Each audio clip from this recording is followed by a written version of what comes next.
जय श्री गणेश। नमस्कार, मैं आचार्य संजय द्विवेदी। मेरे समस्त प्रबुद्ध दर्शकों का मेरे चैनल पर हार्दिक स्वागत है। प्रिय दर्शकों, दैत्य गुरु शुक्राचार्य अपनी राशि का परिवर्तन करने जा रहे हैं।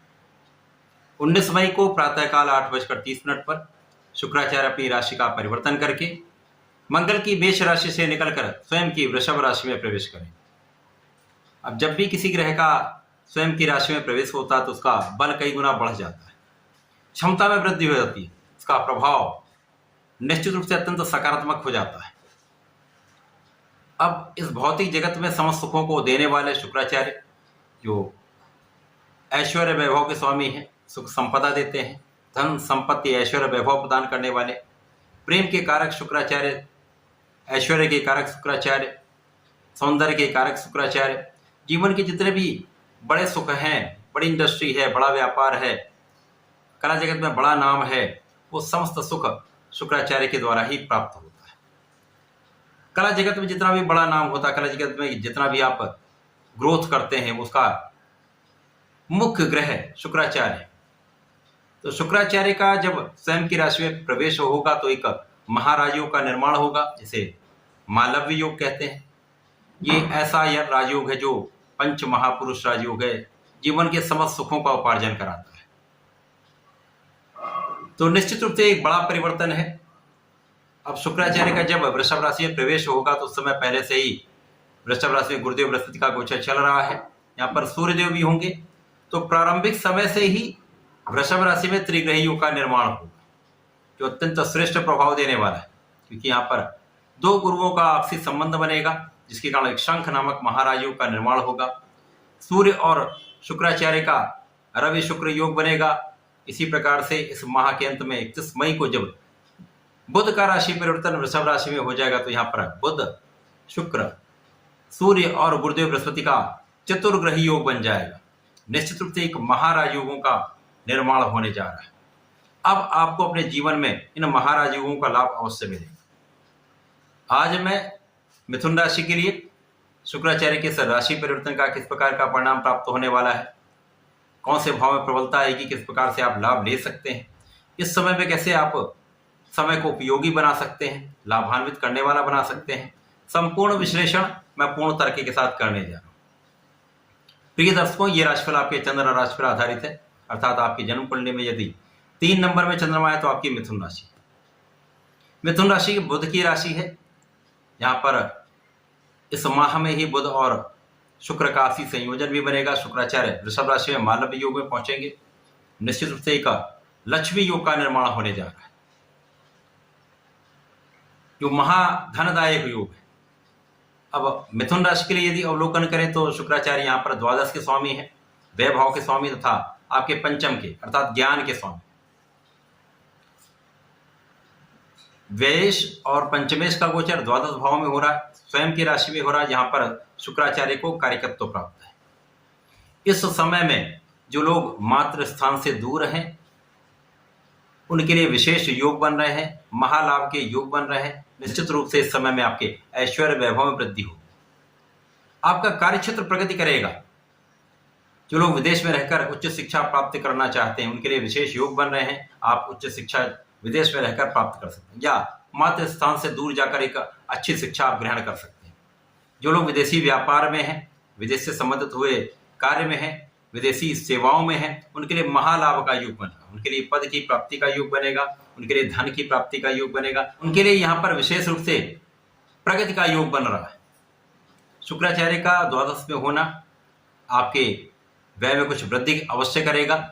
यहाँ पर आपका भूमि भवन वाहन का योग प्रबल होगा, जहां पर आपके धन का व्यय होने वाला है। आपके लिए निश्चित रूप से सुख संपदा का योग शुक्राचार्य बना रहे हैं। ऐश्वर्य वैभव के स्वामी निश्चित रूप से आपके ऐश्वर्य वैभव में वृद्धि करने जा रहे हैं, वाहन का योग बन रहा है। इसी प्रकार से आपके जीवन साथी के साथ आपके सामंजस्य में वृद्धि होगी, जीवन साथी के साथ आपके प्रेम में वृद्धि होगी। जो लोग प्रेम संबंध में हैं उनके लिए भी समय ठीक है, बहुत अच्छा नहीं कहा जा सकता, लेकिन यहां पर कोई समस्या नहीं। ज्ञान का भाव श्रेष्ठ रहेगा, क्योंकि दो ज्ञान के कारक गुरुदेव बृहस्पति के साथ ज्ञान के स्वामी शुक्राचार्य का संयोग बन रहा है। तो यहाँ पर यदा कदा कुछ मन उचट सकता है पढ़ाई से, तो यहाँ पर आपके आत्मबल को आपको प्रबल करना होगा। यद्यपि यहाँ पर सूर्यदेव भी हैं, जिसके कारण आत्मबल में किसी प्रकार की कोई कमी नहीं, तो आप यदि अपने आत्मबल को प्रबल करते हुए समय में ज्ञान और शिक्षा का भाव प्रबल होगा। ज्ञान और शिक्षा के क्षेत्र में यदि आप अपने संपूर्ण कॉन्फिडेंस के साथ आप लगे रहते हैं, पूर्ण परिश्रम करते हैं, समय विशेष लाभ मिलेंगे। संतान पक्ष भी बलवान रहेगा, संतान से सुख भी मिलेगा। यहाँ पर संतान के कारण आपको कुछ चिंताएं हो सकती हैं, उसके करियर के लिए चिंता हो सकती है, उसके आगे फ्यूचर के लिए आपको चिंता हो सकती है, उसके ज्ञान के लिए, उसकी पढ़ाई के लिए, उसके ग्रोथ के लिए आप कुछ व्यय कर सकते हैं। आप अपने संसाधनों को बढ़ाने के लिए कुछ व्यय कर सकते हैं। इसी प्रकार से इस समय में आपकी कानूनी समस्याओं पर आपकी संपूर्ण विजय प्राप्त होने वाली। प्रबल रूप से शत्रुहंता बन रहा है, जो आपके शत्रुओं का विनाश कर देगा। साथ ही साथ यहाँ पर आप बहुत कुछ अपने ऋण से मुक्त होने वाले। अब यहाँ पर व्यय इस प्रकार से भी आप समझ सकते हैं, क्योंकि जब आप अपने ऋण को चुकाएंगे तो आपका व्यय होगा, ये एक अच्छा व्यय है। अपने संसाधनों में आप व्यय करते हैं तो वो भी अच्छा व्यय है। इसके साथ ही साथ आपका आध्यात्मिक भाव अत्यंत प्रबल हो रहा है। जब आपका आध्यात्मिक भाव प्रबल होता तो वहां पर आप यात्राओं में व्यय करते हैं, आध्यात्मिक क्षेत्रों में व्यय करते हैं, धर्म कर्म के कार्यों में आप व्यय करते हैं, तो ये एक अच्छा व्यय है। यहाँ पर यदि अवलोकन किया जाए तो आपका परिश्रम अच्छा रहने वाला है। आप परिश्रमी तो रहने वाले, आप अपना पूर्ण प्रयास करने वाले। तो जब यहाँ पर बुध के साथ सूर्य और शुक्राचार्य के साथ गुरु का संयोजन बनेगा, तो इस समय में आपका परिश्रम संपूर्ण रूप से आपको लाभ देगा। आपके प्रयास सफल हो जाएंगे। हो सकता है कि बीच में कुछ ऐसी समस्याएं कि कार्यों में कुछ अवरोध हो जाए या कार्यों में कुछ विलंब हो जाए, ऐसी समस्याएं हो सकती हैं, क्योंकि द्वादश भाव है तो व्यय का भाव है। कहीं ना कहीं कुछ समस्याएं अवश्य आती हैं, कुछ अवरोध अवश्य आते हैं, परंतु कार्य सफल अवश्य होगा। इसी प्रकार से आपके कार्य क्षेत्र में उच्चाधिकारियों का कुछ सामंजस्य कम बन पाएगा, परंतु ये आपकी क्षमता है, आपकी क्षमता का जो बल है वो आपको बहुत आगे बढ़ाने वाला है। आपकी योग्यता जो है, आपकी योग्यता, आपका ज्ञान, आपका धैर्य जो आपके कार्यों में आपको प्रगति कराने वाला है, वहां से कहीं ना कहीं उच्चाधिकारियों के साथ भी समस्याएं कम हो जाएंगी। मतभेद होते हुए भी आपको उसका लाभ मिलने वाला है। मिथुन राशि के लिए शुक्राचार्य का ये परिवर्तन द्वादश भाव में होकर भी कुछ विशेष लाभ देने जा रहा है। यहाँ पर भोग विलास में वृद्धि हो सकती है, परंतु यहाँ पर शुक्राचार्य के साथ लग्नेश भी हैं, बुध भी हैं और यहाँ पर सूर्यदेव भी, तो कहीं ना कहीं पूर्ण रूप से यहाँ पर कंट्रोलिंग भी हो और गुरु का भाव भी प्रबल है। तो यहाँ पर कार्य क्षेत्र में जो लोग अपना संपूर्ण प्रयास करेंगे तो उनको लाभ 100% मिलेगा। यद्यपि कुछ व्यय भी होंगे, परंतु तो आय व्यय का संतुलन बना रहे। अपने खाने पीने पर नियंत्रण रखें। किसी प्रकार का कोई एडिक्शन यदि हो तो त्याग दें, उसमें ना पड़े तो आपके लिए श्रेष्ठ रहेगा।